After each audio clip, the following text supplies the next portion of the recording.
Many of us will recall watching the royal wedding of Prince William and Kate Middleton on television screens in April 2011, ogling the Duchess of Cambridge's beautiful Alexander McQueen gown. For Duncan Larkham, the day holds different memories because he was actually there. As former royal editor of The Sun, and since then an unofficial biographer of Prince Harry, he was one of 6 journalists who was invited to the 2011 nuptials in Westminster Abbey.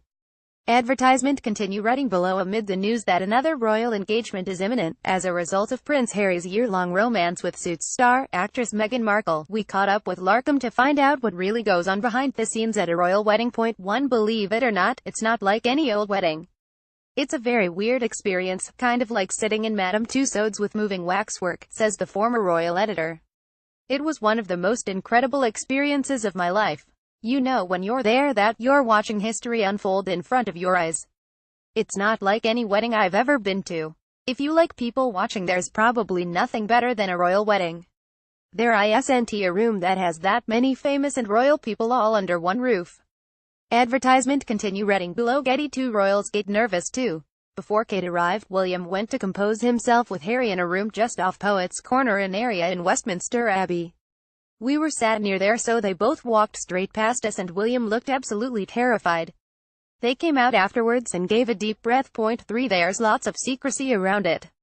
We were told in advance about 2 or 3 weeks before that we were invited, but we were told not to tell anybody.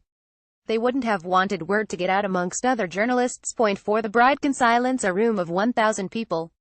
The whole of Westminster Abbey fell completely silent when Kate made her entrance. There was over 1,000 people sitting there in absolute silence, and all we could hear was the echoes of the crowds outside. In terms of the build-up for the bride's arrival, they probably don't come much bigger than that. Advertisement. Continue reading below. Advertisement. Continue reading below. Getty. 5. A lot of effort goes into the seating plan. You have certain areas in Westminster Abbey that's all to do with royal protocol. Politicians all sit in one area, foreign royals are all sat in one area, the members of the royal family were all sat together in another. 6. Famous people and non-famous people are treated the same. One thing you can't do at a royal wedding is turn up after the Queen, as she will always be the second to last person to arrive after the bride. It was quite clear at the wedding that no matter if you were the Sultan of Brunei or a guy who's been at Sandhurst with William, or a big Hollywood star, everyone got there early. I think for someone like Sir Elton John, who is normally one to be the center of attention, it was probably quite humbling. Advertisement. Continue reading below. Everyone was sat in the same sort of seats. You can have one of the world's richest men sitting there in the same fold-out chair that Joe Bloggs was in, which was a nice touch. Getty. 7. There's a fair bit of waiting around.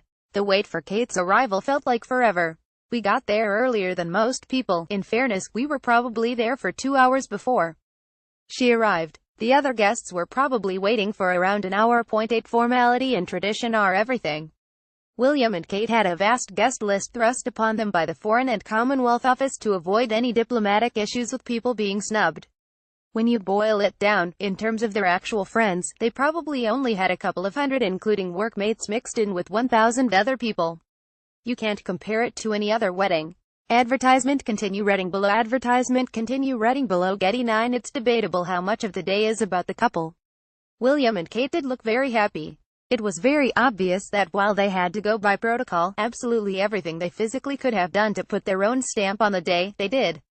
I think the trees inside Westminster Abbey were Kate's touch. You could see the little touches that were important to the bride and groom on a day that really wasn't theirs, it was everybody's. That's probably one of the things about royal weddings. Getty. Advertisement. Continue reading below. 10. Every royal wedding is different. I would say that Harry's wedding would probably be very different from William's. William is the heir to the throne, so it was a big national occasion. Harry will want to do everything he can to avoid that. William would have loved to avoid that, but obviously he couldn't. Harry's will be really interesting to see where they choose on the scale of it. I'd be surprised if it's not televised. I think they'll have to do that compromise. It could be on a par with William and Kate's as a television event because Harry's popularity spans the globe. I hope I get invited to that one. That would be nice.